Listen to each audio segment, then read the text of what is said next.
Our nation in mourning after the assassination of Charlie Kirk. Supporters have been paying their respects outside of Turning Point USA's headquarters in Phoenix, Arizona. Charlie Kirk will be memorialized with a funeral service on Sunday at State Farm Stadium in Glendale, Arizona. I'm Harris Faulkner. You are in the Faulkner Focus. In a powerful tribute, Utah Valley University draped a massive American flag over the area where Charlie Kirk was assassinated.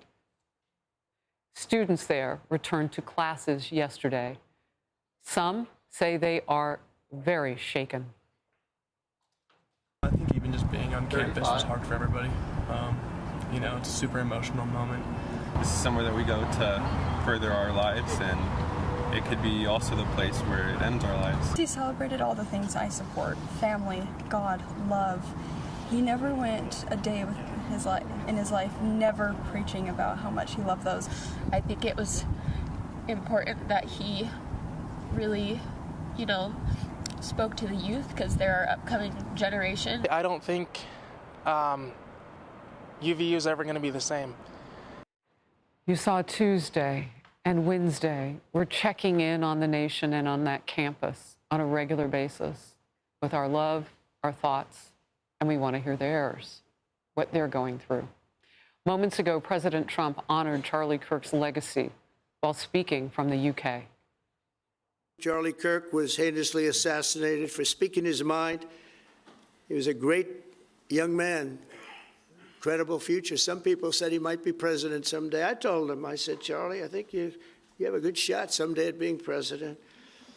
And he just wanted to take care of youth. He loved youth. I've never seen anybody relate to youth like Charlie, and they related to him, and they're devastated.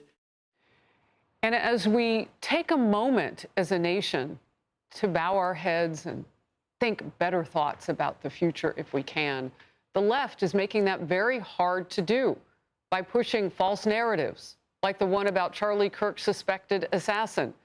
ABC has suspended Jimmy Kimmel's late-night show live indefinitely over remarks he made surrounding all of this that we've been through. Kimmel is reportedly furious over the decision and looking for ways to get out of his contract. Here is exactly what he said in his opening monologue on Monday. We hit some new lows over the weekend with the MAGA gang desperately trying to characterize this kid who murdered Charlie Kirk as anything other than one of them, and doing everything they can to score political points from. President Trump posted, "Great news for America. The ratings challenge Jimmy Kimmel show is canceled. Congratulations to ABC for finally having the courage to do what had to be done." Senior national correspondent William Lajeunesse. William. Well, here's two things here. What Kimmel said, and secondly, why stations want him off the air. But then there's another layer. There's a $6 billion sale of some TV stations that some feel ABC caved to government pressure to get the deal done. But let's start with Kimmel. Seen here after ABC suspended his show for comments about Kirk's killer and this joke about President Trump. This is not how an adult grieves the murder of someone he called a friend. This is how a 4-year-old mourns a goldfish. Well, many found that offensive. Also, Tyler Robinson's mother says he's politically left, pro-gay and pro-trans rights. Kimmel is wrong. To see that America's broadcasters are standing up to serve the interests of their community. We don't just have this progressive foie gras coming out from New York and Hollywood. So that prompted this from the ACLU and Democrats. Jimmy Kimmel is the latest target of the Trump administration's plan to silence critics and control what American people read and watch. This is just despicable, disgusting, and against democratic values. America is a less free place if late-night comedians cannot do and say what they want. We should not be going after people for this. Look, did he get some things wrong? Yeah. I mean, but he is not a commentator, a news anchor. This is somebody who's a comedian. Well, many feel he is a social commentator, but Kimmel can say what he wants, but ABC can also hold him responsible for it. We still have free speech, but if you're putting a television show on, broadcasting to millions of people nationwide, and you're telling lies, sure, you can do that. That's free speech, but there are consequences to it. And here's the backstory, Harris. The red dots you see are ABC-owned affiliates by Sinclair Broadcasting. The yellow dots represent some of the 32 ABC stations owned by Nexstar, which is trying to buy 64 more stations in a $6 billion deal that must be approved by the FCC. So, many feel that Kimmel is being pulled off the air until ABC can get that deal done, or at least on Nexstar's behalf, help them get this deal done. They suspended Kimmel only until that deal goes through, and he makes an apology, then comes back on air. But I will say, ABC is losing some money. He makes about $6 million a month for the network, so you know, it's not chump change, if you will, having him off the air. He also makes a lot of money. I mean, think about it. And his ratings are low. I mean, they pay him anyway. William, he does have at least one other show on that network. Any word on that? What show's that? He's got like a game show on as well. No. Okay. I hate to say, I go to sleep. You I didn't see it. Oh, and that says it all. Okay, William Lodgen S., great reporting. Thank you. Thanks. Bye. That says it all about the ratings. In focus now, Ben Shapiro, podcast host. Great to see you today. First of all, you're in the media. You're seeing this blow up, as we all did, in social media over the last 24 hours, especially last night. Your first reaction? My first reaction is I'm sort of surprised that it took 10 years for the public to sound off on how much Jimmy Kimmel sucks. I mean, the reality is that he's been awful at his job for full on a decade. His ratings have been terrible. He has become not a comedian, but as Guy Benson over there has said, the woke pope of late night comedy. And so affiliates looking at Jimmy Kimmel at this point and saying, you know what, we don't wish to be associated with Jimmy Kimmel's program. That is perfectly well within the ambit of what affiliates very often do when they don't like the programming or they don't like the things that particular hosts are saying. Sinclair has made very clear their feelings about Jimmy Kimmel. They say they're going to replace his show on the air this Friday with an hour-long tribute to all of our friend Charlie Kirk, which I think is exactly the right move. I would not be shocked at all if that tribute received significantly higher ratings than Jimmy Kimmel's show did in that slot.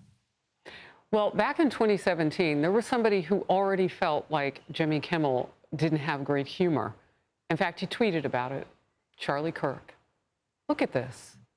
Charlie Kirk said then, October 5th, 2017, Jimmy Kimmel isn't funny. Ben. Well, I mean, Charlie was right about a lot of things. That is just another thing that Charlie was right about. And again, I think that the question as to whether Kimmel is losing his position, whether he ever comes back due to public pressure or whether it's due to the Trump administration is an interesting question. But there's no question that the general public was not buying what Jimmy Kimmel was selling, and that was evident from the ratings. And if affiliates, again, say, you know what, we don't wish to put this on our stations, well, nobody has a right to a late night show on ABC or its affiliates. Well, Kimmel was far from the only person in the legacy media pushing the false narrative that the suspect was MAGA and motivated by far-right ideology. Watch this. The shooter was right-wing. There's no ifs, ands, or buts about it. It's not really hard to figure out. In fact, he was very, very right-wing. He had at least some association or affinity or fascination or interest in this Groyper group, which would lead you to believe that he's actually not a leftist. There was an incredible amount of angry discourse from the right, blaming the Democrats, blaming liberals, saying, you're the reason this happened. Only to find out, surprise, 22-year-old white dude, love guns, didn't check it in them boxes y'all thought he would check, did he? I mean, at least they are showing us who they are. It was very clear early on exactly what was going on here. I mean, the early accounts from media outlets, including places like The Guardian and Tablet Magazine, were reporting that friends and family of the shooter said that he had turned very hard to the left. We knew very early on what was etched on those bullets, which included not only gamer language, but a language that was associated with apparently trans issues. And of course, it was pretty clear very early on, as early as Saturday, actually, that this person was a gay man who was in a relationship with another man who believed he was a woman, and they were both into a phenomenon that can only be described as furriness. And so the idea that this was in any way a right-wing shooter was debunked extraordinarily early on, and yet that line continued to be retailed. Now we see a sort of backup line, which is, well, actually, it was just a personal psychological issue. It had to do with his relationships. We've seen the line that actually was apolitical, that had nothing to do with politics at all. All of that is absolute sheer nonsense. He says in those text messages with his gay lover that Charlie Kirk was hateful, and the reason he thought Charlie Kirk was hateful is because of Charlie's views specifically on the gay and trans issues. And, you know, I'm thinking about some of the comments from Montel Williams and others who have, you know, talked about the fact that it was just his broken heart, basically. It was some sort of a love situation, and he was brokenhearted. Look, I do want to talk about this just big picture for a second, because I have said this before. I think more speech is always better, not into killing speech. But we're in a moment right now, you know, you want to talk about the FCC. We're not handled by them. We don't have a license from them. Broadcast stations do. And what's appropriate, what isn't. I'm all for more free speech, more speech, but it comes with responsibility. And we used to have that in this country, and it seems to have gone away. Your thought? Again, social consequences for bad speech, that is a normal part of American life. I think the question over the past 20 years is whether it's been too broadly applied to mainstream views, like Charlie's views. You know, Charlie would say a man is not a woman, and then you'd have social consequences for saying something perfectly normal. And you say something off the wall, no social consequences. Well, social consequences or market consequences for saying stupid stuff on your late night TV show on ABC, those are market consequences, social consequences. Now, the question of government involvement, again, raises some other issues, I think, and muddies the waters. Ben Shapiro, always great to have you in focus. Thank you very much. I'm Steve Ducey. I'm Brian Kilmeade. And I'm Ainsley Earhart. And click here to subscribe to the Fox News YouTube page to catch our hottest interviews and most compelling analysis.